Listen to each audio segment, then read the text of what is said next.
পুস্তকটির চ্যানেলে আপনারা শুনছেন গাব্রিয়েল গার্সিয়া মার্কেজ রচিত উপন্যাস 100 ইয়ার্স অফ সলিটিউড। আজ চতুর্দশ পর্ব। বিকেল 5টায় জলাভূমির শেষ স্টেশনে এসে মেমে নেমে পড়ে, কারণ নামে ফার্নান্দা।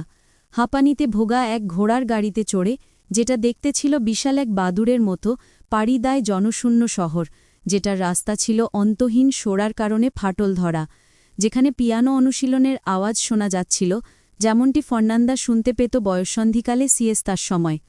পরে ওরা চড়ে বসে নদীতে চলা এক জাহাজে, যেটার কাঠের চাকা যুদ্ধের শব্দ তুলত, যেটার মরিচা ধরা লোহার পাতগুলো আওয়াজ করছিল এক চুল্লি মুখের মতো।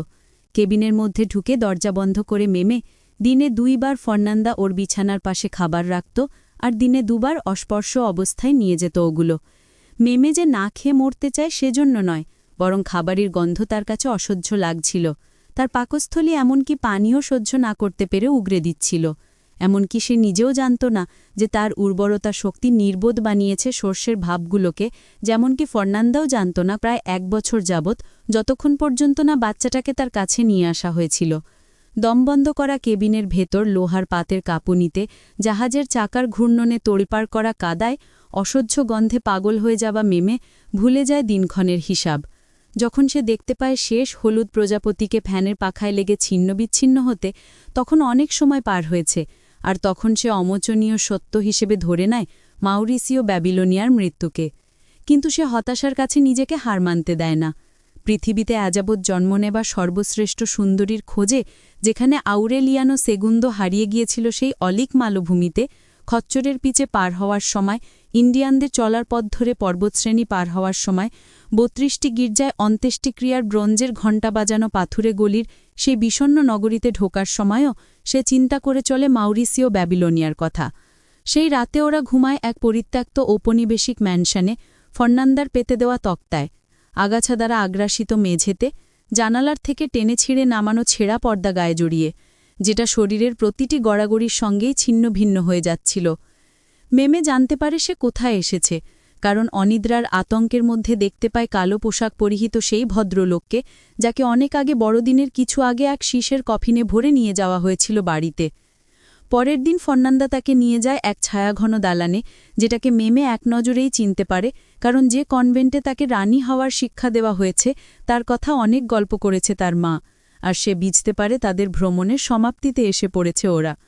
ওর মা যখন পাশের অফিসে কোনো একজনের সঙ্গে কথা বলছিল, মেমে তখন অপেক্ষা করছিল দাবার কোর্টের মতো সাদাকালো মেঝের ঔপনিবাসিক আর্চবিশপদের বড় বড় তৈলচিত্র ভরা বৈঠকখানায়, শীতে কাঁপতে কাঁপতে, কারণ তখনও তার পরনে ছিল কালো ফুলতোলা সুতির পোশাক, আর পায়ে ছিল মালভূমির বরফে শক্ত হয়ে ফুলে ওঠা উঁচু জুতো। বৈঠকখানার কেন্দ্রে দাঁড়িয়ে অপেক্ষা করছিল সে, ঘষা কাঁচের মধ্য দিয়ে আসা হলুদ আলোর নিচে মাউরিসিও ব্যাবিলনিয়ার কথা চিন্তা করতে করতে, যখন বেরিয়ে আসে এক নবদীক্ষিতা নান, যে বহন করছে তার 3 প্রস্থ কাপড়সহ তোরঙ্গাটি। মেমের পাশ দিয়ে যাওয়ার সময় না থেমে হাত বাড়িয়ে দেয় সে। চল রেনাতা, ওকে বলে। মেমে হাতটি ধরে, আর ওকে নিয়ে যেতে দেয়। শেষবার যখন ফার্নান্দাকে দেখে, তখনও নবদীক্ষিতার সঙ্গে তাল মিলিয়ে হাঁটার চেষ্টা চালাচ্ছিল সে, যতক্ষণ না তার পেছনে লোহার গরাদ বন্ধ হয়ে যায়। তখনও সে ভাবছিল মাউরিসিও ব্যাবিলনিয়ার কথা, ওর তেলের গন্ধের কথা, প্রজাপতি বেষ্টনীর কথা, আর সে ওকে ভাবতে থাকবে সারা জীবন, যতদিন না এক সুদূর শরৎ সকালে মারা যাবে বৃদ্ধা অবস্থায় ক্র্যাকোভিয়ারা গন্ধকার হাসপাতালে, কোনো একটিও কথা না বলে, আর যখন তার নাম বদলে দেওয়া হয়েছে। ফার্নান্দা মাকুন্দে ফিরে আসে অস্ত্রধারী পুলিশ প্রহরাধীন এক ট্রেনে করে। ভ্রমণের সময় তার চোখে পড়ে যাত্রীদের মাঝে উত্তেজনা, রেললাইনের পার্শ্ববর্তী গ্রামগুলোর সামরিক কড়াকড়ি, আর বাতাসে ভেসে বেড়ানো বিরল ভয়ঙ্কর কিছু ঘটার নিশ্চয়তা। কিন্তু মাকুন্দে পৌঁছানোর পর্যন্ত ঠিকমতো কিছু জানতে পারে না। আর পৌঁছানো মাত্র তাকে বলা হয় যে জোজে আর্কাদিও সেগুন্দো কলা কোম্পানির শ্রমিকদের ধর্মঘটের জন্য উস্কানি দিচ্ছে। এটাই একমাত্র বাকি ছিল, আপন মনে বলে ফার্নান্দা। পরিবারের মধ্যে এক নৈরাজ্যবাদী ধর্মঘট পালিত হয় 2 সপ্তাহ পরে। নাটকীয় এমন কিছুই ঘটে না যেমনটি সে আশঙ্কা করেছিল। শ্রমিকদের দাবি ছিল যে তাদের জন্য রবিবারে কলা কাটা এবং তা পরিবহনে বাধ্য না করা হয়, আর এই দাবিটাকে এতই ন্যায্য বলে মনে হয় যে এমনকি ফাদার অ্যান্টোনিও ইজাবেলো পর্যন্ত ওদের পক্ষে নিয়ে ওকালতি করেন, কারণ দাবিটা ঈশ্বরের আইন অনুযায়ী করা হয়েছে। এই ব্যাপারটা সফলতা এবং পরের মাসগুলোতে হাতে নেওয়া অন্যান্য বিভিন্ন কার্যক্রমের সফলতা জোজে আর্কাদিও সেগুন্দোকে বের করে আনে তার দুর্নামিযুক্ত পূর্ব পরিচিতি থেকে। তার সম্বন্ধে বলা হতো যে শুভ ফরাসি বেশ্যা এনে গ্রাম ভর্তি করা ছাড়া আর কিছুই সে জানে না।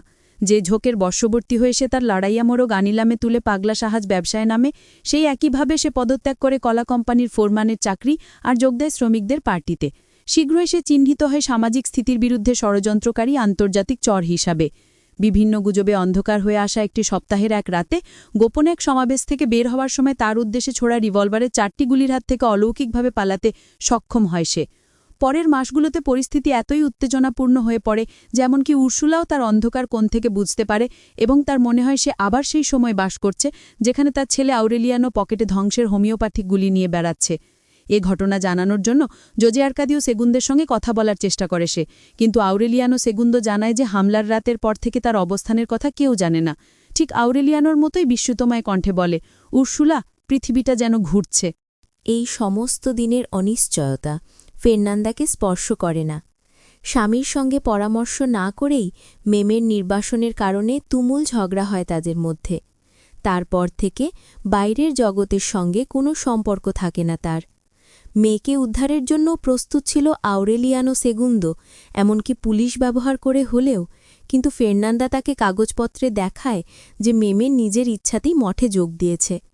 সত্যি, মেমে লোহার গড়াদের উন্নতাস থেকে কাগজে সই করে, আর করে সেই একই রকমের তাচ্ছিল্য নিয়ে, যেরকম তাচ্ছিল্যের কারণে সে তাকে নির্বাসনে পাঠাতে দিয়েছে। অন্তরের অন্তঃস্থলে আউরেলিয়ানো সেগুন্দো এই প্রমাণের বৈধতায় বিশ্বাস করেনি, যেমনটি কখনোই বিশ্বাস করেনি যে মাউরিশীয় ব্যাবিলনিয়া মুরগি চুরি করতে উঠানে ঢুকেছিল। কিন্তু দুটো ব্যাপার একীভূত হয়ে তার বিবেককে শান্ত রাখতে সাহায্য করে, আর ফলে কোনো বিবেক দংশন ছাড়াই পেত্রাকত্রেজের ছায়াতলে ফিরতে পারে সে, যেখানে আবার আরম্ভ করে কোলাহলপূর্ণ পার্টি ও লাগামহীন ভোজনে। শহরের উত্তেজনা থেকে দূরে থেকে উর্সুলার ভয়ঙ্কর ভবিষ্যৎবাণীতে কান না দিয়ে ফের্নান্দা তার পূর্ব নির্ধারিত পরিকল্পনার শেষ প্যাচ কষে। কেবল ছোটখাটো কাজ পেতে আরম্ভ করার ছেলে হোজে আর্কাদিওকে এক বিস্তারিত চিঠি লিখে জানায় যে তার বোন রেনাতো কালো বমি করে মারা গেছে। পরে আমারান্তা উর্সুলার দেখাশোনার ভার সান্তা সোফিয়া দেলা পিয়েদাদের হাতে দিয়ে অদৃশ্য ডাক্তারদের সঙ্গে পত্র বিনিময়ের কাজে নিজেকে নিয়োগ করে, যা নাকি মেমের ব্যাপারটার কারণে ওলটপালট হয়ে গিয়েছিল। প্রথমেই যা করে তা হচ্ছে মুলতুবি লেখা টেলিপ্যাথিক অপারেশনের জন্য নির্দিষ্ট দিন ঠিক করা, কিন্তু অদৃষ্ট চিকিৎসকেরা উত্তর দেয় যে মাকুন্দের সামাজিক অবস্থার এরকম টালামাটাল অবস্থায় এটা করা উচিত হবে না। অপারেশনটা তার জন্য এতই জরুরি ছিল আর সে এতই কম খবর রাখত যে আরেক চিঠিতে সে জানায় যে সেরকম কোনো আলোড়ন মাকুন্দে বিরাজ করছে না, আর এসবই হচ্ছে তার দেবরের পাগলামির ফল, যে এখন শ্রমিক সংঘের ঘূর্ণিবাতাস নিয়ে মত্ত, যেমনটি অন্য সময় মত্ত ছিল মোরগ লড়াই ও জাহাজ ব্যবসা নিয়ে। দুপক্ষ এই ব্যাপার নিয়ে একমত হওয়ার আগেই এক বর্ষিয়ানি নান দরজা থেকে ডাকে, যার বাহুতে ঝোলানো ছিল এক ঝুড়ি। দরজা খুলে সান্তা সোফিয়া দেলা পিয়েদাদ উপহার মনে করে সুন্দর লেসের কাজ করা মোটা কাপড় দিয়ে ঢাকা ঝুড়িটি নেওয়ার চেষ্টা করে, কিন্তু নান বাধা দেয়, কারণ তার প্রতি নির্দেশ ছিল ব্যক্তিগতভাবে কঠোর গোপনীয়তার সঙ্গে সেটাকে দোনিয়া ফের্নান্দা দেল কার্পিও দে বুয়েন্দিয়ার হাতে দিতে। ঝুড়ির ভেতর ছিল মেমের ছেলে। ফের্নান্দার আগেকার আধ্যাত্মিক শিক্ষক একটি চিঠিতে খোলাসা করে লিখে দিয়েছে যে ছেলেটার জন্ম হয়েছে 2 মাস আগে, আর ব্যাপটাইজের সময় নানার নামে নাম রাখা হয়েছে আউরেলিয়ানো, কারণ ছেলের মা তার ইচ্ছা জানাতে দুঠোঁট আলাদা করেনি। নিয়তির প্রতি প্রচণ্ড রাগ অনুভব করলেও নানের সামনে তা গোপন করতে সমর্থ হয় ফের্নান্দা। সবাইকে আমরা বলবো ঝুড়িসহ ভাসমান অবস্থায় ওকে পেয়েছি আমরা, হেসে বলে। আপনাকে কেউই বিশ্বাস করবে না, বলে নান। বাইডেলে বর্ণিত একই গল্পে লোকে বিশ্বাস করতে পারলে, উত্তর দেয় ফের্নান্দা, আমার কথা বিশ্বাস না করার কোনো কারণ দেখছি না। বাড়িতেই দুপুরের খাবার সারে নান। ফেরার ট্রেন ধরার অপেক্ষায় আর গোপনীয়তার কঠোর নির্দেশ মান্য করে বাচ্চাটি সম্বন্ধে আর কোনো কথা না উচ্চারণ করলেও ফের্নান্দা তাকে লজ্জার এক সাক্ষী হিসেবে গণ্য করে, আর তার আফসোস হয় লোকে মধ্যযুগীয় ফাঁসির রীতি বর্জন করেছে বলে, আর খারাপ খবর নিয়ে আসা এই দুধকে না ঝোলাতে পারায়। আর তখনই সিদ্ধান্ত নেয় নান ফিরে যাওয়া মাত্রই শিশুটিকে গোসলের তাবে ডুবিয়ে মারার, কিন্তু মন অতটুকু শক্ত হতে না পারায় অসীম কৃপাময় ঈশ্বর তাকে এই অন্তরায় থেকে মুক্তি না দেওয়া পর্যন্ত ধৈর্য ধরে অপেক্ষা করাই সমীচীন মনে করে। যখন নতুন আউরেলিয়ানোর বয়স 1 বছর পূর্ণ হয়, তখন কোনো আগাম ঘোষণা ছাড়াই জনসাধারণের মধ্যে উত্তেজনা ছড়িয়ে পড়ে। হোজে আর্কাদিও সেগুন্দো আর অন্যান্য সিন্ডিকেটের নেতারা এতদিন আত্মগোপন করে থাকা জায়গা থেকে এক সপ্তাহান্তে হঠাৎ করেই উদয় হয় আর কলা অঞ্চলের শহরগুলোতে মিছিল করে। পুলিশ শুধু নাগরিক নিরাপত্তা রক্ষা করেই সন্তুষ্ট থাকে, কিন্তু সোমবার রাতে নেতাদের বাড়ি থেকে বের করে 5 কিলোর বেরি পায়ে পরিয়ে পায়ে হাঁটিয়ে প্রাদেশিক রাজধানীর জেলে পাঠানো হয়। ওদের মধ্যে ছিল হুজে আর্কাদিও সেগুন্দো ও লরেন্স গাবিলান, মাকন্দে নির্বাসিত মেহিকানো বিপ্লবের এক কর্নেল, যার কথানুযায়ী সে তার কম্পাদে আর্তেমিও ক্রুজের বীরত্বের চাক্ষুষ সাক্ষী। যদিও 3 মাসের মধ্যেই ওরা ছাড়া পেয়ে যায়, কারণ সরকার ও কলা কোম্পানি একমত হতে পারছিল না কাকে জেলে ঢোকাবে ব্যাপারে। এসব কর্মচারীর ক্ষোভের ভিত্তি ছিল অস্বাস্থ্যকর পরিবেশে বাসস্থান, চিকিৎসার সুবিধা প্রদানের ব্যাপারে প্রতারণা আর কর্মস্থলের শোচনীয় পরিবেশ। এছাড়া তারা জোর করে বলে যে তারা নগদ টাকায় বেতন না দিয়ে জিনিসপত্র কেনা যায় এমন টিকিট দেয়, যার বিনিময়ে কমিসারি থেকে ভার্জিনিয়া হ্যাম ছাড়া আর কিছুই কেনা যায় না। হুজে আর্কাদিও সেগুন্দোকে জেলে পড়া হয় কারণ সেই ভাস করে দিয়েছিল যে টিকিট দিয়ে বেতন দেওয়ার ব্যবস্থা আসলে ফলের জাহাজগুলোর জন্য টাকা জোগানোর ব্যবস্থা, কারণ তা না হলে জাহাজগুলোকে খালি ফিরতে হতো কলা ওঠানোর ডক থেকে নিউ অর্লিন্স পর্যন্ত। অন্য অভিযোগগুলো ছিল সর্বজন বিদিত।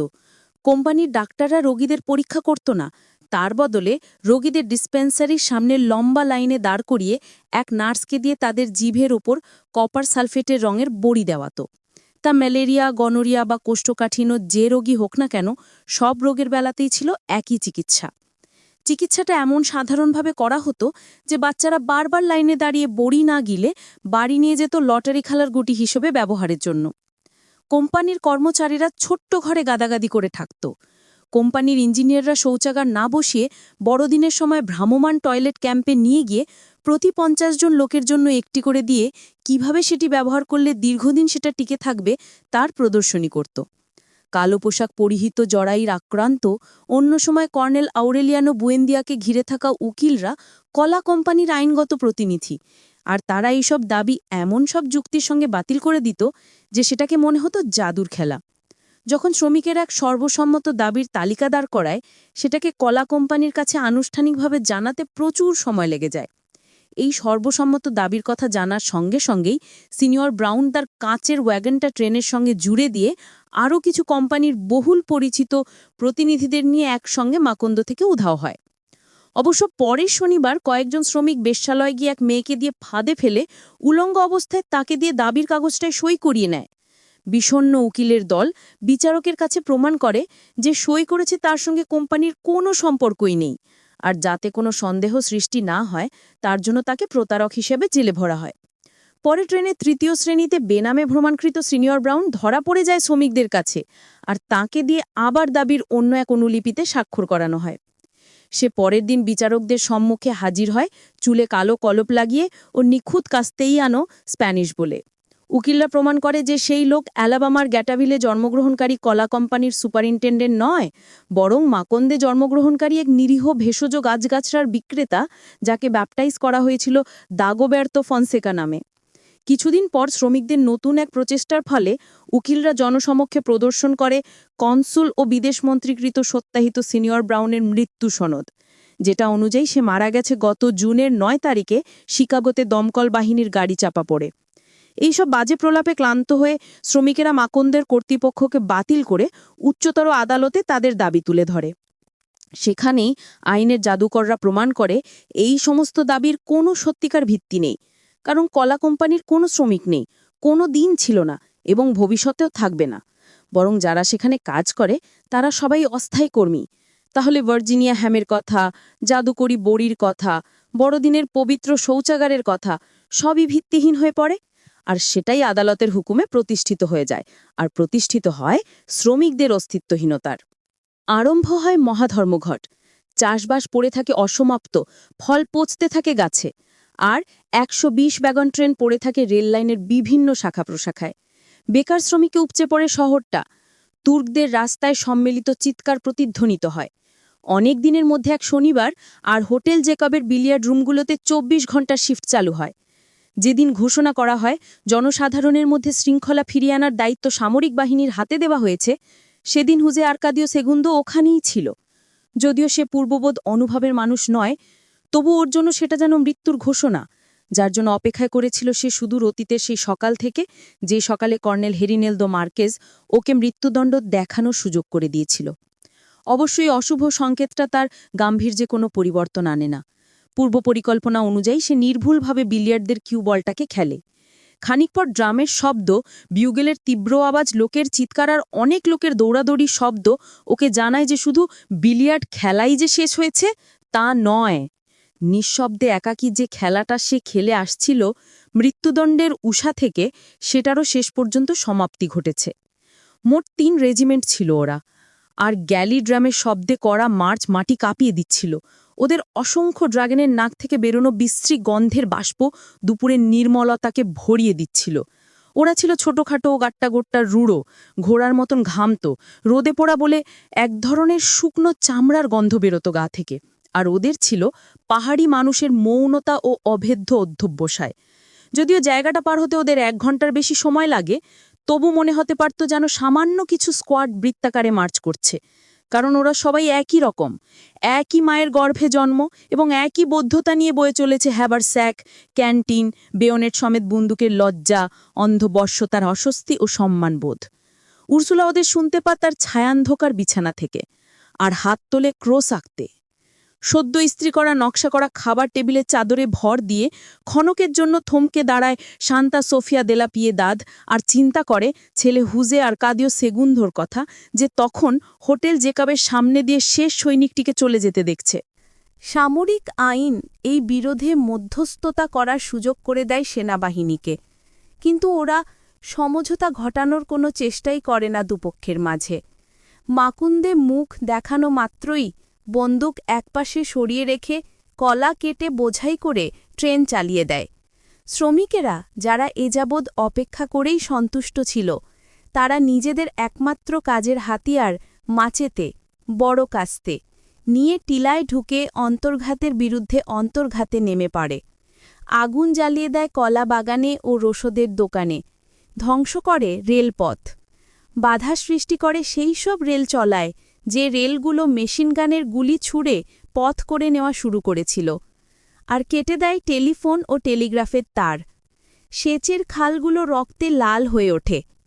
বিদ্যুতায়িত মুরগির খোয়ারের ভেতরে তখনও জীবিত সেনজিওর ব্রাউনকে তার অন্য সব সঙ্গী পরিবারসহ মাকুন্দে থেকে সরিয়ে ফেলা হয় নিরাপদ জায়গায় সামরিক বাহিনীর প্রহারাধীনে। পরিস্থিতি যখন এক অসম রক্তাক্ত গৃহযুদ্ধের দিকে এগোচ্ছে, তখন কর্তৃপক্ষ শ্রমিকদের মাকুন্দে জড়ো হতে আহ্বান করে। সেখানে ঘোষণা করা হয় সামরিক ও বেসামরিক প্রাদেশিক নেতারা বিরোধে মধ্যস্থতা করতে পরের শুক্রবারে এসে পৌঁছাবে। শুক্রবার ভোর হতে রেল স্টেশনে জড়ো হওয়ায় ভিড়ের মধ্যে ছিল হোসে আর্কাদিও সেগুন্দো। আগেই সে অংশগ্রহণ করেছিল ইউনিয়নের নেতাদের সঙ্গে এক বিশেষ আলোচনায়, আর কর্নেল গ্যাভিলান ও তার দায়িত্ব ছিল ভিড়ের মধ্যে মিশে গিয়ে অবস্থানুযায়ী ব্যবস্থা নেওয়ার। খুব একটা ভালো বোধ করছিল না সে, আর আঠালো কিছু দলা অনুভব করতে শুরু করেছিল তার টাকরার উপর, যখন থেকে সে দেখতে পায় ছোট্ট প্লাজার চারদিকে মেশিনগান বসানো হয়েছে ও কলা কোম্পানির তার ঘেরা শহর সুরক্ষিত করা হয়েছে গোলন্দাজ বাহিনীর অস্ত্র দিয়ে। তখন থেকেই 12টা বাজতে চলেছে। না আসা রেলের জন্য অপেক্ষা করছে ৩,০০০-এর বেশি লোক, যাদের মধ্যে ছিল শ্রমিক, মহিলা ও শিশু, যাদের দ্বারা রেল স্টেশনের সামনের খালি জায়গাটা ভরে উপচে পড়েছে পার্শ্ববর্তী রাস্তায় সারি বেঁধে রাখা সামরিক বাহিনীর মেশিনগানধারীদের ওপর চাপ সৃষ্টি করে। অভ্যর্থনা জানানোর অপেক্ষারত ভিড়ের চেয়ে তাদের মনে হচ্ছিল আনন্দমুখর এক মেলা। তুরুকদের রাস্তা থেকে ভাজাভুজি ও পানীয়ের ভ্রাম্যমান দোকানগুলো স্থানান্তরিত হয়েছে ওদের মাঝে, আর লোকেরা প্রচণ্ড উৎসাহ নিয়ে সহ্য করছিল অপেক্ষা ও গা জ্বলানো রোদের যন্ত্রণা। 3টে বাজার কিছু আগে গুজব ওঠে সরকারি রেলটা পরের দিনের আগে আসছে না। ক্লান্ত ভিড় ফেলে এক হতাশার দীর্ঘশ্বাস। এই সময় ভিড়ের দিকে তাক করা 4টে মেশিনগান বসানো স্টেশনের ছাদের ওপর ওঠে সেনাবাহিনীর এক লেফটেন্যান্ট, আর মুহূর্তের জন্য নেমে আসে নীরবতা।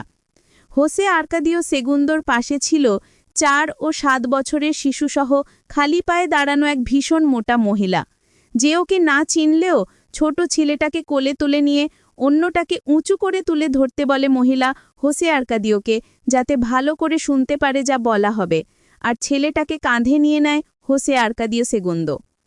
অনেক বছর পর সেই শিশু, যদিও কেউ বিশ্বাস করবে না, তবু গল্প করবে যে লেফটেন্যান্টকে সেই গ্রামোফোনের মধ্য দিয়ে প্রাদেশিক সামরিক ও বেসামরিক 4 নম্বর ডিক্রি পড়তে শুনেছে। ওটা সই করা ছিল জেনারেল কার্লোস কোর্তেজ বার্গাস ও তার সেক্রেটারি মেজর হেনরিক গার্সিয়া ইসায়ার দ্বারা।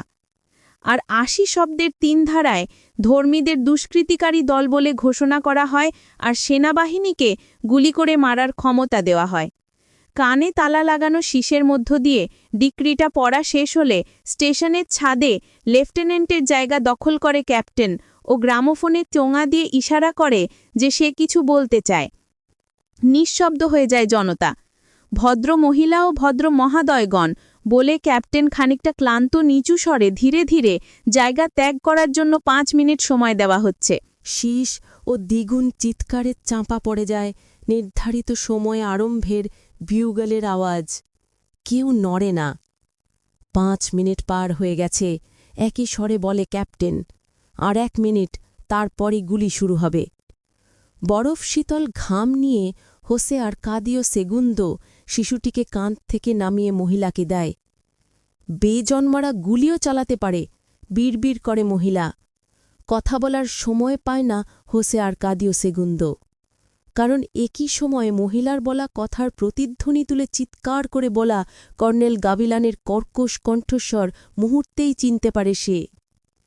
টান টান উত্তেজনার আশ্চর্য নৈশব্দের গভীরতায় মদির হওয়া আর মৃত্যুর আকর্ষণে সম্মোহিত এই জনতাকে কিছুই নড়াতে পারবে না, এই বিশ্বাসে নিশ্চিত হয়ে হোসে আর্কাদিও সেগুন্দো তার সামনের মাথাগুলোর ওপর উঁচু হয়ে জীবনের প্রথমবারের মতো গলা চড়ায়। বেজন্মার দল, চিৎকার করে, তোদের উপহার দিচ্ছি বাকি মিনিটটা। ওর চিৎকারে এমন কিছু ঘটে যা কিনা আতঙ্কের সৃষ্টি করে না, বরং সৃষ্টি করে বিভ্রামের। ক্যাপ্টেন গুলির আদেশ দেয়, আর 14টি মেশিনগান তাদের নীড় থেকে সাড়া দেয় সেই আদেশে। কিন্তু সব কিছুকেই মনে হচ্ছিল প্রহসনের মতো, যেন মেশিনগানগুলো ছিল আতশবাজি দেখানোর জন্য মিথ্যে গুলি ভরা। কারণ শোনা যাচ্ছিল ওগুলোর ঘর ঘর শব্দ, দেখা যাচ্ছিল ওগুলোর জ্বলন্ত উদ্গার, কিন্তু সামান্যতম প্রতিক্রিয়াও লক্ষণীয় ছিল না ভিড়ের মধ্যে। একটি শব্দও নয়, এমনকি কোনো দীর্ঘশ্বাসও নয়, যেটাকে মনে হচ্ছিল তাৎক্ষণিক অভেদ্যতায় জমে যাওয়া কঠিন কিছু। হঠাৎ করে স্টেশনের পাশ থেকে এক মরণ চিৎকার ভেঙে দেয় সেই সম্মোহন। হায় হায় রে, আমার মা! এক ভূমিকম্পের শক্তি, এক আগ্নেয়গিরির নিঃশ্বাস, এক বিপর্যয়ের গর্জন ভিড়ের কেন্দ্র থেকে প্রচণ্ড শক্তি নিয়ে ছড়িয়ে পড়ে। কোনো রকমে শিশুটিকে তুলে নেওয়ার সময় পায় হোসে আর্কাদিও সেগুন্দো, যখন তার মা অন্যটিকে নিয়ে আতঙ্কে ঘুরপাক খাওয়া জনতার মধ্যে মিলিয়ে যায়। অনেক বছর পরে শিশুটি গল্প করবে যে হোসে আর্কাদিও সেগুন্দো ওকে মাথার উপর তুলে যেন জনতার আতঙ্কের বাতাসের উপর ভাসিয়ে নিয়ে গিয়েছিল লাগোয়া রাস্তায়। যদিও প্রতিবেশী শ্রোতারা তাকে বলবে খ্যাপাটে বুড়ো। সুবিধাজনক অবস্থানে থাকার জন্য শিশুটি দেখতে পেয়েছিল সে, যখন উন্মত্ত জনতা কোণার দিকে যেতে শুরু করেছে, তখনই মেশিনগান গুলি আরম্ভ করে। অনেকগুলো স্বর একসঙ্গে চিৎকার করে, মাটিতে শুয়ে পড়ো। প্রথম সারির মানুষগুলো এরই মধ্যে শুয়ে পড়েছে মেশিনগানের গুলির আঘাতে। জীবিতরা শুয়ে পড়ার বদলে ছোট প্লাজায় ফিরে যাওয়ার চেষ্টা করলে আতঙ্ক এক ড্র্যাগনের লেজের আকার ধারণ করে, আর ভিড়ের এক নীরের ঢেউ উল্টো দিক থেকে আসা বিপরীত দিকের রাস্তার অন্য ড্র্যাগনের লেজের ওপর ধাক্কা খেয়ে ফেরা এক নীরের ঢেউয়ের ওপর আছড়ে পড়ে। আর সেখানেও বিরামহীন গুলি ছুটছিল মেশিনগানগুলো। ওদের ঘিরে ফেলা হয়েছিল। ওরা ঘুরছিল এক বিশাল ঘূর্ণিঝড়ের মতো, যেটাকে ধীরে ধীরে কেন্দ্রের দিকে ছোট পরিধিতে খাটো হয়ে আসছিল, কারণ নিয়মবদ্ধভাবে পেঁয়াজের খোসা ছাড়ানোর প্রান্তসীমাগুলো ছেঁটে গোলাকার দেওয়া হচ্ছিল মেশিনগান নামক ক্ষুধার্ত কাঁচি দিয়ে। শিশুটি দেখতে পায় একটি খালি জায়গায় বাহুদুতো ক্রসের মতো করে হাঁটু গেড়ে বসে থাকা এক মহিলাকে, আর রহস্যজনকভাবে জনতার ঢেউ তাকে না মারিয়ে এড়িয়ে যাচ্ছে।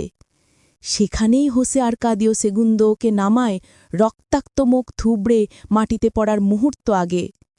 বিশাল সেই সৈন্যদল মহিলাসহ, খরার সুউচ্চ আকাশের আলোসহ, উর্সুলা ইগুয়ারান যেখানে ছোট ছোট মিষ্টির জন্তু জানোয়ার বিক্রি করেছে, সেই বেবুস্যে পৃথিবীসহ খালি জায়গাটাকে ঝেঁটিয়ে পরিষ্কার করার আগে। যখন হোসে আর্কাদিও সেগুন্দো জ্ঞান ফিরে পায়, তখন অন্ধকারে চিত হয়ে শুয়েছিল সে। টের পায় যে যাচ্ছে সে এক নিঃশব্দ অন্তহীন ট্রেনে, আর শুকনো রক্তে চুলগুলো তার শক্ত হয়ে আছে।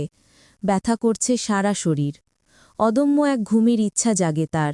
আতঙ্ক ও সন্ত্রাস থেকে দূরে অনেক ঘণ্টা ঘুমানোর ইচ্ছায় শরীরের যেদিকটায় কম ব্যথা সেদিকে পাশ ফিরে সে, আর কেবল তখনই বুঝতে পারে সে শুয়ে আছে মৃতদেহের ওপর। মাঝের করিডোর ছাড়া ওয়াগনটায় বিন্দুমাত্র জায়গা খালি ছিল না। নৃশংস হত্যার পর নিশ্চয়ই অনেক ঘণ্টা পার হয়েছে, কারণ মৃতদেহের গায়ে ছিল শরৎকালের পোলেস্তারার মতো তাপমাত্রা, আর একই রকম জমে যাওয়া ফোমের মতো শক্ত। আর যারা লাশগুলো ওয়াগনে তুলেছিল তারা সময় পেয়েছিল সেগুলোকে কলার ছড়া চালান করার মতো করে একই রকমে সাজানোর। এই দুঃস্বপ্ন থেকে মুক্তি পেতে হোসে আর্কাদিও সেগুন্দো এক ওয়াগন থেকে অন্যটায় নিজেকে টেনে নিয়ে যায়।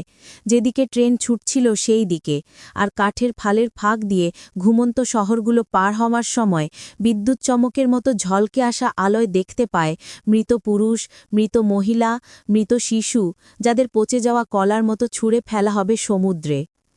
একমাত্র চিনতে পারে প্লাজায় পানীয় বিক্রি করা এক মহিলা ও কর্নেল গ্যাভেলানকে, যার হাতে তখনও জড়ানো মরেলিয়ার রূপোর বকলেসওয়ালা বেল্টটা, যেটার সাহায্যে সে আতঙ্কের সময় পথ করে নিতে চেষ্টা করেছিল। যখন প্রথম ওয়াগনটাতে আসে সে, তখন ঝাঁপ দেয় অন্ধকারের মধ্যে আর পড়ে থাকে এক গর্তের মধ্যে। ট্রেনটা চলে যাওয়ার পর্যন্ত এত লম্বা ট্রেন সে কখনোই দেখেনি, যেটাতে ছিল প্রায় 200 মালগাড়ি, যেটা দুই প্রান্তে 2 ইঞ্জিন ও মাঝখানে আরেকটা, যেটাতে কোনো আলোই ছিল না, এমনকি অবস্থান জানানোর লাল সবুজ বাতিওগুলোময়, যেটা পিছলে যাচ্ছিল নৈশ্য রহস্যময় গতিতে। শুধু অন্ধকারে মেশিনগানধারী সৈন্যদের কালো কাঠামো দেখা যাচ্ছিল ওয়াগনের মাথায়। মধ্যরাতের পর শুরু হয় মুষলধারে ঝড় বৃষ্টি। হোসে আর্কাদিও সেগুন্দো জানত না কোথায় সে লাফ দিয়ে নেমেছে, কিন্তু জানত যে ট্রেনের গতিপথের উল্টো দিকে হাঁটলে মাকন্দয় গিয়ে পৌঁছাবে। 3 ঘণ্টা হাঁটার শেষে হাড় অবধি ভিজে প্রচণ্ড মাথা ব্যথা নিয়ে উষার আলোয় প্রথম বাড়িগুলো চোখে পড়ে তার। কফির গন্ধে আকৃষ্ট হয়ে ঢুকে পড়ে এক রান্নাঘরে, যেখানে শিশু কোলে নিয়ে এক মহিলা উনুনের দিকে ঝুঁকে আছে। সুপ্রভাত, শান্ত স্বরে বলে, আমি হোসে আর্কাদিও সেগুন্দো বুয়েন্দিয়া। উচ্চারণ করে পুরো নামটা অক্ষরের পর অক্ষর। সে যে বেঁচে আছে তা বোঝানোর জন্য। কাজটা সে ঠিকই করে, কারণ দরজায় রক্তমাখা মাথা ও পোশাক নিয়ে মৃত্যুর গাম্ভীর্যে স্পর্শ নিয়ে ঢুকতে দেখে মহিলাওকে অপচ্ছবি বলে ভেবেছিল। ওরা নিজেদের আগের থেকেই চিনত। মহিলাওকে গায়ে জড়ানোর জন্য কম্বল আনে, যাতে করে তার কাপড় চোপড় আগুনে শুকোতে পারে, পানি গরম করে ক্ষতস্থান ধোয়ার জন্য, যেটা শুধু চামড়া ছিঁড়ে যাওয়া ছিল, আর একটা পরিষ্কার রুমাল আনে মাথাপট্টি বাঁধার জন্য। পরে চিনি ছাড়া এক ভাঁড় কফি আনে, তার জানা মতে বুয়েন্দিয়ারা যেভাবে পান করে সেভাবে, আর কাপড় ছড়িয়ে দেয় আগুনের পাশে। কফি পান শেষের আগে হোসে আর্কাদিও সেগুন্দো কোনো কথা বলে না। 3000-এর মতো হবে, বিড়বিড় করে। কি? মৃতদেহ, খোলাসা করে বলে। যারা স্টেশনে ছিল তাদের সবারই। মহিলা করুণ দৃষ্টিতে পরখ করে ওকে। এখানে কেউই মারা যায়নি, বলে। তোর কাকা কর্নেলের আমল থেকেই মাকুন্দি কিছু ঘটেনি। বাড়ি পৌঁছানোর আগে 3টে রান্নাঘরে থামে সে, আর সবাই একই কথা বলে তাকে, কেউ মারা যায়নি। স্টেশনের ছোট্ট প্লাজার পাশ দিয়ে যাওয়ার সময় দেখতে পায় ভাজাভুজি বিক্রির টেবিলগুলো স্তূপ করা আছে একটার ওপর আরেকটা, আর সেখানেও সে দেখতে পায় না গণহত্যার কোনো নিশানা। অঝোর ধারায় পড়া বৃষ্টির মাঝে রাস্তাগুলো মরুভূমির মতো, ভেতরে প্রাণের কোনো চিহ্ন ছাড়াই বাড়িগুলো ছিল বন্ধ। একমাত্র প্রাণের চিহ্ন ছিল মাস আরম্ভ হওয়ার প্রথম গির্জার ঘণ্টায় জন্য। কর্নেল গ্যাভিলানের বাড়িতে গিয়ে টোকা দেয় সে। এক পোয়াতি মহিলা, যাকে সে অনেকবারই দেখেছে, তার মুখের ওপর দরজা বন্ধ করে দেয়। সে চলে গেছে, আতঙ্কিত স্বরে বলে, ফিরে গেছে নিজের দেশে। তার দিয়ে ঘেরা মুরগির খোঁয়াটার প্রধান ফটক যথারীতি 2 স্থানীয় পুলিশের প্রহরাবাড়ি ছিল, যাদের রেইনকোট ও রাবারের হেলমেট সহ মনে হচ্ছিল বৃষ্টির মধ্যে দাঁড়িয়ে থাকা পাথরের মূর্তি। শহরের প্রান্তের গলিতে কালো ওয়েস্ট ইন্ডিয়ানরা গাইছিল শনিবারের সমবেত প্রার্থনা সঙ্গীত। হোসে আর্কাদিও সেগুন্দো লাফিয়ে ওঠানোর বেড়া পার হয়ে রান্নাঘর দিয়ে বাড়িতে ঢুকে। সান্তা সোফিয়া দেলা পিয়েদাদের কোনোরকমে গলার স্বর বের হয়, তোকে যেন ফর্নান্দা না দেখে, বলে কিছুক্ষণ আগে ঘুম থেকে উঠেছে। যেন গূঢ় কোনো চুক্তি মোতাবেক কাজ করছে তেমনিভাবে ছেলেকে সে নিয়ে যায় মলত্যাগ পাত্রের ঘরে, বিছানা পাতে মেলকিয়াদেশের জীর্ণ চৌকিটাতে, আর দুটোই ফেরমান্দার সিয়েস্তার সময় জানালা দিয়ে গলিয়ে দেয় এক থালা খাবার। আউরেলিয়ানো সেগুন্দো বাড়িতে ঘুমিয়েছিল, কারণ সে আসার পর হঠাৎ করে বৃষ্টি আরম্ভ হয়, আর বেলা ৩টের সময়ও সে অপেক্ষায় ছিল বৃষ্টি ধরে যাওয়ার। সান্তা সোফিয়া দেলা পিয়েদাদের কাছে গোপনে খবর পেয়ে ওই সময় ভাইকে দেখতে যায় মেলকিয়াদেশের ঘরে। সেও বিশ্বাস করে না গণহত্যার ও লাশ ভরা ট্রেনের সমুদ্রের দিকে যাওয়ার দুঃস্বপ্নকে। আগের রাতে সে এক বিশেষ সংবাদদাতার জাতীয় খবরে পড়ে, যেখানে জানানো হচ্ছে শ্রমিকেরা স্টেশন ত্যাগ করার আদেশ মেনে নিয়েছে আর শান্তভাবে দলে দলে যার যার বাড়ির দিকে রওনা দিয়েছে। খবরে আরও জানানো হয় যে শ্রমিকের নেতারা দেশপ্রেমে উদ্ভূত হয়ে সমস্ত দাবির দুটোতে কমিয়ে আনে, চিকিৎসা ব্যবস্থার সংস্কার আর কোয়ার্টারে শৌচাগার নির্মাণের দাবি। জানানো হয় যে সামরিক কর্তৃপক্ষ যখন শ্রমিকদের সঙ্গে একমত হয়, তখন তারা ছুটে যায় সেটা সেনার ব্রাউনকে জানাতে, আর সেটাকে শুধু যে মেনে নেয় তাই নয়, তার সঙ্গে এই বিরোধের সমাপ্তি উদযাপনের জন্য দিনের আনন্দ উৎসবের খরচ দেওয়ার প্রস্তাব করে। শুধু যখন সামরিক কর্তৃপক্ষ তাকে জিজ্ঞেস করে, তবে তারা চুক্তি স্বাক্ষরের ঘোষণা করবে, সে জানালা দিয়ে বাইরে তাকিয়ে বিদ্যুৎ চমকে দাগাঙ্কিত আকাশের দিকে তাকিয়ে এক গভীর অনিশ্চয়তার ভঙ্গি করে। বৃষ্টি থামলে বলে, যতদিন বৃষ্টি থাকবে ততদিন সব কাজকর্ম স্থগিত থাকবে। ৩ মাস ধরে বৃষ্টি হয়নি, চলছিল খরা, কিন্তু সেনার ব্রাউন তার সিদ্ধান্ত ঘোষণা করার সঙ্গে সঙ্গেই সমস্ত কলা অঞ্চলে মুষলধারায় ঝড় বৃষ্টি শুরু হয়, যা নাকি মাকন্দের দিকে ফেরার পথে হোসে আর্কাদিও সেগুন্দোকে অবাক করে। ১ সপ্তাহ পরেও বৃষ্টি চলছিল। হাজারবার পুনরাবৃত্ত সরকারি ভাষ্য, সরকারের হাতে আছে এমন সমস্ত মাধ্যমে সারা দেশ জুড়ে চর্বিত, কেউ মারা যায়নি, সন্তুষ্ট শ্রমিক নিজ নিজ পরিবারের কাছে ফিরে গিয়ে, আর কলা কোম্পানি বৃষ্টির কারণে সমস্ত কার্যকলাপ স্থগিত রেখেছে। অন্তহীন বৃষ্টিতে জনসংখ্যাকে বিপর্যয়ের হাত থেকে রক্ষা করতে জরুরি পদক্ষেপ গ্রহণের উদ্দেশ্যে সামরিক আইন বজায় রাখা হলেও সৈন্যরা ব্যারাকেই থাকে। হাঁটু পর্যন্ত প্যান্ট গুটিয়ে দিনের বেলায় তারা প্রবল বৃষ্টিতে রাস্তার ছেলেদের সঙ্গে জাহাজডোবির খেলা খেলত। রাতের বেলা কারফিউ আরম্ভ হওয়ার পর রাইফেলের কুন্দরঘাতে দরজা ভেঙে দিয়ে সন্দেহভাজনদের বিছানা থেকে উঠিয়ে নিয়ে যেত একমুখী যাত্রায়। তখনও চলতে থাকত দুষ্কৃতবাণী, খুনি, অগ্নিসংযোগকারী আর ৪ নম্বর ডিক্রির বিরোধীদের খুঁজে বের করে শেষ করা। কিন্তু নিগৃহীতদের আত্মীয়রা খবরের আশায় কমান্ড্যান্টের অফিসে ভিড় করলে সামরিক কর্তৃপক্ষ সবকিছু অস্বীকার করত। নিশ্চয়ই স্বপ্ন দেখেছ তোমরা, জোর দিয়ে বলতো তারা। মাকন্দে কিছুই ঘটেনি, কিছুই ঘটছে না, কখনো ঘটবে না। এটি একটি সুখী শহর। এইভাবেই ইউনিয়নের সমস্ত নেতাকে শেষ করা হলো। একমাত্র জীবিত থাকে হোসে আর্কাদিও সেগুন্দো। ফেব্রুয়ারির এক রাতে দরজায় শোনা যায় রাইফেলের কুদোর আঘাতের নির্ভুল আওয়াজ।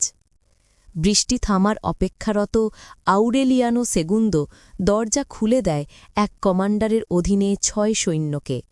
ঝপঝপে বৃষ্টি ভেজা সৈন্যরা একটিও শব্দ উচ্চারণ না করে বৈঠকখানা থেকে ভাড়ার ঘর পর্যন্ত প্রতিটি ঘর, প্রতিটি দেওয়াল ও আলমিরা খুঁজে দেখে।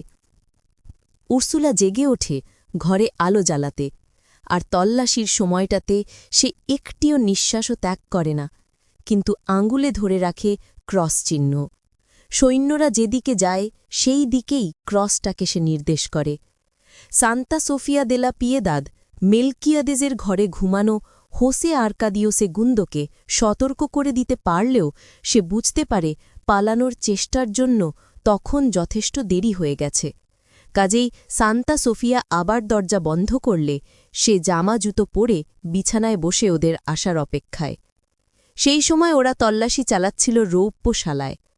অফিসার তালা খুলতে বাধ্য করে তাদের, আর দ্রুত লণ্ঠনটা একদিক থেকে অপর দিকে দোলাতেই তার চোখে পড়ে কাজের বেঞ্চ, অ্যাসিডের বোতলসহ আলমিরা, সমস্ত কাজের যন্ত্রপাতি, সব কিছুই একই জায়গাতে রয়েছে, যেভাবে ওগুলোর মালিক রেখে গিয়েছেন, আর সে বুঝতে পারে ওই ঘরে কেউ বাস করে না। তবু চতুরতার সঙ্গে আউরেলিয়ানো সেগুন্দোকে প্রশ্ন করে সে রৌপ্যকার কিনা, আর সে উত্তর দেয় যে ওটা হচ্ছে কর্নেল আউরেলিয়ানো বুয়েন্দিয়ার রৌপ্যশালা। আচ্ছা বলে অফিসার আর বাতি জ্বালিয়ে নির্দেশ দেয় তন্ন তন্ন করে তল্লাশি চালানোর, যাতে করে তখন পর্যন্ত না গলানো বোতলগুলোর পেছনে মাটির ভাঁড়ের মধ্যে 18টি সোনার মাছ তাদের নজর না এড়ায়। কাজের বেঞ্চির ওপর একটি একটি করে সবগুলোকে পরীক্ষার পর তার মন নরম হয়ে পড়ে। এগুলোর একটি নিয়ে যেতে চাই আমি, তোমার অনুমতি পেলে, বলে। একসময় এগুলো ছিল নাশকতার চাবিকাঠি, কিন্তু এখন এগুলো শ্রামক হয়ে গিয়েছে। সে ছিল যুবক, প্রায় বয়ঃসন্ধিকালের কাছাকাছি বয়স তার, কিন্তু চেহারায় ভয়ের কোনো চিহ্ন ছিল না তার। আর ছিল এক স্বভাবগত ভালো মানুষী চেহারা, যেটা নাকি এর আগ পর্যন্ত নজরে পড়েনি। আউরেলিয়ানো সেগুন্দো সোনার ছোট্ট মাছটি উপহার দেয় তাকে। অফিসার ওটাকে জামার পকেটে রাখে এক শিশুসুলভ দীপ্তি চোখে নিয়ে, আর বাকিগুলোকে রেখে দেয় মাটির ভাঁড়ে, যেখানে ছিল সেখানেই। এটা এক অমূল্য স্মৃতিচিহ্ন, বলে। কর্নেল আউরেলিয়ানো বুয়েন্দিয়া ছিল আমাদের সমাজের সেরা মানুষদের একজন, যদিও তার এই মানবিক উচ্ছ্বাস তার পেশাগত আচরণে কোনো পরিবর্তন ঘটায় না। মেলকিয়াদেসের ঘরের সামনে, যেটা আবার তালা মারা ছিল, সেখানে সান্তা সোফিয়া দে লা পিয়েদাদ শেষ চেষ্টা করে। প্রায় 100 বছর যাবৎ এ ঘরে কেউ বাস করে না, বলে। অফিসার ওকে তালা খুলতে বাধ্য করে, লণ্ঠনের আলো ফেলে ভেতরে, আর আউরেলিয়ানো সেগুন্দো ও সান্তা সোফিয়া দে লা পিয়েদাদ দেখতে পায় হোসে আর্কাদিও সেগুন্দোর আরবীয় চোখ যখন আলোর দুতি তার মুখ বুলিয়ে যায়, আর বুঝতে পারে এটাই হচ্ছে সমস্ত উৎকণ্ঠার অবসান এবং অন্য একটির প্রারম্ভে, যেটার নিরসন হবে একমাত্র ভাগ্যের হাতে আত্মসমর্পণের মাধ্যমে। কিন্তু অফিসার বাতি দিয়ে ঘরটা পরীক্ষা করে যেতে থাকে, আর আলমারিতে স্তূপ করে রাখা 72টি মলত্যাগ পাত্র আবিষ্কারের আগ পর্যন্ত তার মধ্যে কোনো কৌতূহলের লক্ষণ দেখা যায় না। তখন বাতি জ্বালায় সে। হোসে আর্কাদিও সেগুন্দো বসা ছিল বিছানার কিনারায়, বাইরে যাওয়ার জন্য প্রস্তুত হয়ে, আরও গাম্ভীর্য নিয়ে, সবচেয়ে বেশি চিন্তিত অবস্থায়। ভেতর দিকে ছিল ছেঁড়া বইয়ে তাক ও পার্চমেন্ট কাগজের রোল, আর কাজের টেবিলটা পরিষ্কার, পরিপাটি, যেখানে কালির দোয়াতের কালি ছিল নতুন। বাতাসে ছিল একই রকমের নির্মলতা, একই রকম স্বচ্ছতা, ধুলোবালি ও ধ্বংসের বিরুদ্ধে একই রকম প্রতিরক্ষা, যেটাকে আউরেলিয়ানো লক্ষ্য করেছিল তার শৈশবে, আর যেটাকে কেবলমাত্র কর্নেল আউরেলিয়ানো বুয়েন্দিয়াই একমাত্র কখনো অনুভব করেনি। কিন্তু মলত্যাগ পাত্রগুলো ছাড়া অফিসারের অন্য কিছুতে কৌতূহল জাগে না। কজন বাস করে বাজিতে, জিজ্ঞেস করে। 5 জন। অফিসার স্পষ্টতই কিছুই বোঝে না। দৃষ্টি স্থির রাখে যেখানে আউরেলিয়ানো সেগুন্দোকে দেখছিল হোসে আর্কাদিও সেগুন্দো, আর হোসে আর্কাদিও সেগুন্দো বুঝে যায় যে সৈন্যটি তার দিকেই তাকিয়ে আছে, কিন্তু তাকে দেখছে না। পরে অফিসার বাতি নিভিয়ে দরজা ভিড়িয়ে দেয়। যখন অফিসার সৈন্যদের সঙ্গে কথা বলে, তখন আউরেলিয়ানো সেগুন্দো বুঝতে পারে যে যুবক অফিসারটি ঘরটিকে দেখেছে সেই একই চোখে, যে চোখে দেখেছিল কর্নেল আউরেলিয়ানো বুয়েন্দিয়া। সত্যিই এই ঘরে কমান্নি 100 বছর কেউ বাস করেনি, বলে সৈন্যদের কাছে। সাপও থাকতে পারে ওখানে। দরজা বন্ধের পর হোসে আর্কাদিও সেগুন্দো নিশ্চিত হয় যে তার যুদ্ধ শেষ হয়েছে। বছর কয়েক আগে কর্নেল আউরেলিয়ানো বুয়েন্দিয়া ওকে বলেছিল যুদ্ধের প্রতি আকর্ষণ সম্বন্ধে, নিজের অভিজ্ঞতার অসংখ্য উদাহরণ টেনে প্রমাণ করার চেষ্টা করেছিল তা। সে বিশ্বাস করেছিল ওর কথা, কিন্তু রাতে যখন ও ভাবছিল গত কয়েক মাসের উৎকণ্ঠার কথা, জেলের দুর্দশার, স্টেশনে আতঙ্কের কথা, লাশ ভর্তি ট্রেনের কথা, তখন অফিসার ওর দিকে তাকিয়ে থেকেও যখন ওকে দেখে না, তখনও সিদ্ধান্তে পৌঁছায় যে কর্নেল আউরেলিয়ানো বুয়েন্দিয়ার ঠকবাজ বা নির্বোধ ছাড়া তার বেশি কিছু ছিল না। সে বুঝতে পারে না যুদ্ধের সময়ের অনুভূতি বোঝাতে কেন এত কথার প্রয়োজন ছিল, যা শুধু একটি শব্দেই সে সব প্রকাশ করতে পারত: ভয়। অন্যদিকে মেলকিয়াদেসের কামরায় অতিপ্রাকৃত আলো, বৃষ্টির শব্দ, অদৃশ্য থাকার অনুভূতি, নিরাপত্তা, এইসবের মাঝে সে পায় এমন এক প্রশান্তি যা আগের সারা জীবনে এক মুহূর্তের জন্যও পায়নি। আর ওর একমাত্র ভয় ছিল যে ওকে না জ্যান্ত কবর দেওয়া হয়। প্রতিদিন খাবার নিয়ে যাওয়া সান্তা সোফিয়া দে লা পিয়েদাদকে সে কথাটা জানায়, আর সে প্রতিজ্ঞা করে নিজের ক্ষমতার অতীত চেষ্টা করবে বেঁচে থাকতে, যাতে তাঁকে জ্যান্ত কবর দেওয়া না হয়। সব ভয়মুক্ত হয়ে সে নিজেকে নিয়োগ করে বারবার মেলকিয়াদেসের পার্চমেন্টগুলোকে পড়াতে, আর ওগুলো সে যত কম বুঝত তত বেশি আনন্দ পেত। বৃষ্টির শব্দে অভ্যস্ত হয়ে 2 মাসের মাথায় সে রূপান্তরিত হয় অন্য ধরনের নীরবতায়, আর একমাত্র যা তার নিঃসঙ্গতাকে উত্তেক্ত করে তা হচ্ছে সান্তা সোফিয়া দেলা পিয়েদাদের আসা যাওয়া, যার জন্য সে অনুরোধ করে খাবারটা জানালার চৌকাঠের নিচের কাঠের ওপর রেখে দিতে এবং দরজায় তালা লাগাতে। পরিবারের অন্য সবাই তাকে ভুলে যায়, এমনকি ফর্নান্দাও, যে নাকি সৈন্যরা তার দিকে তাকিয়েও তাকে চিনতে পারেনি জেনে তার সেখানে থাকার ব্যাপারে প্রায় আপত্তি করেনি। 6 মাস আবদ্ধ থাকার পর সৈন্যরা যখন মাকন্দ ছেড়ে চলে গিয়েছে, আউরেলিয়ানো সেগুন্দো দরজার তালা খোলে বৃষ্টি ধরে যাবার অপেক্ষার সময়টাতে কারো সঙ্গে গল্প করার ইচ্ছায়। দরজা খুলে সে শিকার হয় মেঝেতে নামানো অনেকগুলো মলত্যাগ পাত্র থেকে আসা দুর্গন্ধের, যেগুলো অসংখ্যবার ব্যবহৃত হয়েছে, আর এদিকে চুল পড়া রোগে আক্রান্ত মাথা নিয়ে বমি উদ্রেককারী বাষ্পে কটু হয়ে যাওয়া বাতাসের প্রতি ভ্রুক্ষেপ না করে হুসে আর্কাদিও সেগুন্দো বারবার পড়েই চলেছে অবদ্ধ পার্চমেন্টগুলো। ঐশ্বরীয় আলোয় উদ্ভাসিত ছিল সে। দরজা খোলার অনুভূতি পেয়ে শুধু ক্ষণিকের জন্য চোখ তোলে, কিন্তু তার ভাইয়ের জন্য ওই ক্ষণিক দৃষ্টি যথেষ্ট ছিল বুঝে নেওয়ার জন্য যে এ হচ্ছে তার পর্দাদার নিয়তির অমোচনীয় পুনরাবৃত্তি। ওরা 3000-এর বেশি ছিল, শুধু এইটুকুই বলে হোসে আর্কাদিও সেগুন্দো। এখন আমি নিশ্চিত যে স্টেশনে যারা ছিল তারা সবাই ছিল ওখানে। বৃষ্টি চলে 4 বছর 11 মাস 2 দিন।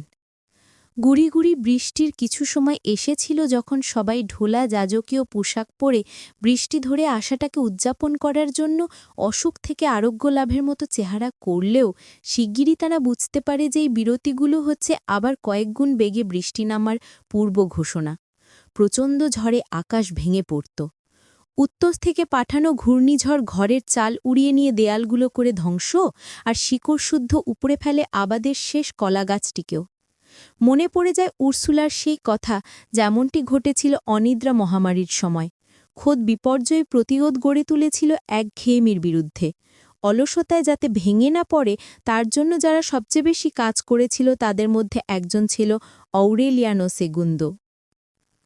যেদিন সিনিয়র ব্রাউন ঝড়ের ঘোষণা দেয় সেদিন সাধারণ কোনো ব্যাপারে বাড়িতে যায় সে, আর ফের্নান্দা দেয়াল কুঠুরিতে পাওয়া অর্ধেকটা শিক থেকে বেরিয়ে যাওয়া এক ছাতা দিয়ে তাকে সাহায্য করতে গিয়েছিল যাতে সে বেরোতে পারে।